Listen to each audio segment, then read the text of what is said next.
She always joked she was haunted.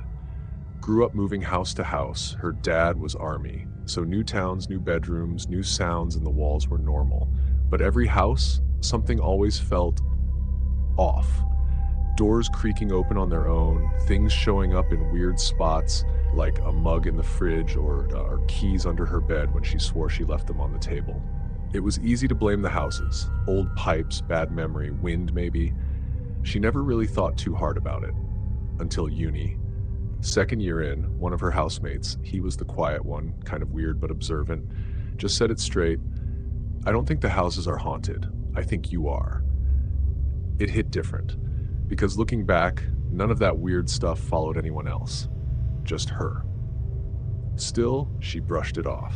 Until that night. She was walking home from her bar job about 3 in the morning. The streets were dead quiet, just the sound of her footsteps and her breath.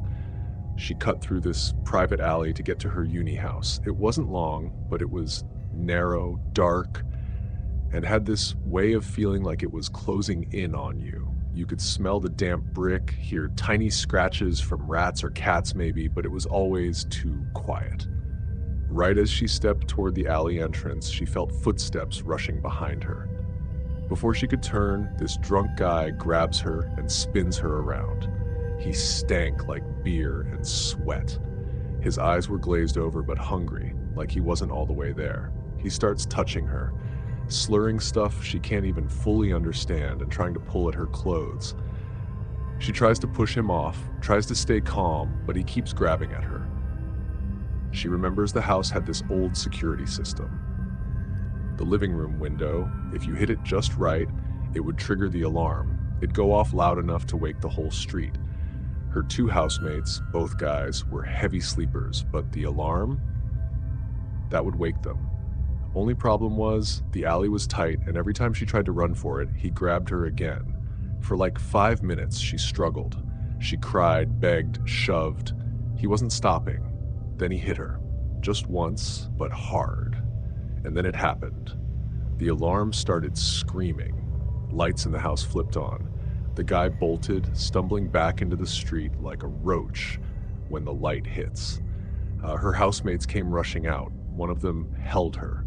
She couldn't stop shaking. They called the police next day. They handed over the CCTV footage. The cameras caught the guy entering the alley, clear as day, but nothing that happened inside the alley was on tape.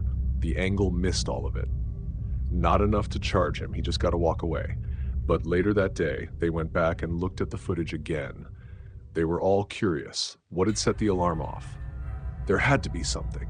There wasn't. No bird, no cat, no trash flying around, no one had touched the window. Nothing hit it. It just went off. That alarm had never gone off by itself before, not once.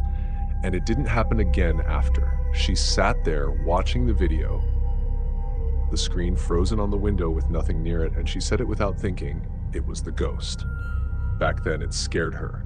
The cold spots, the moving things, the shadow you'd sometimes see in the corner when no one else was in the room. It used to make her sleep with the light on.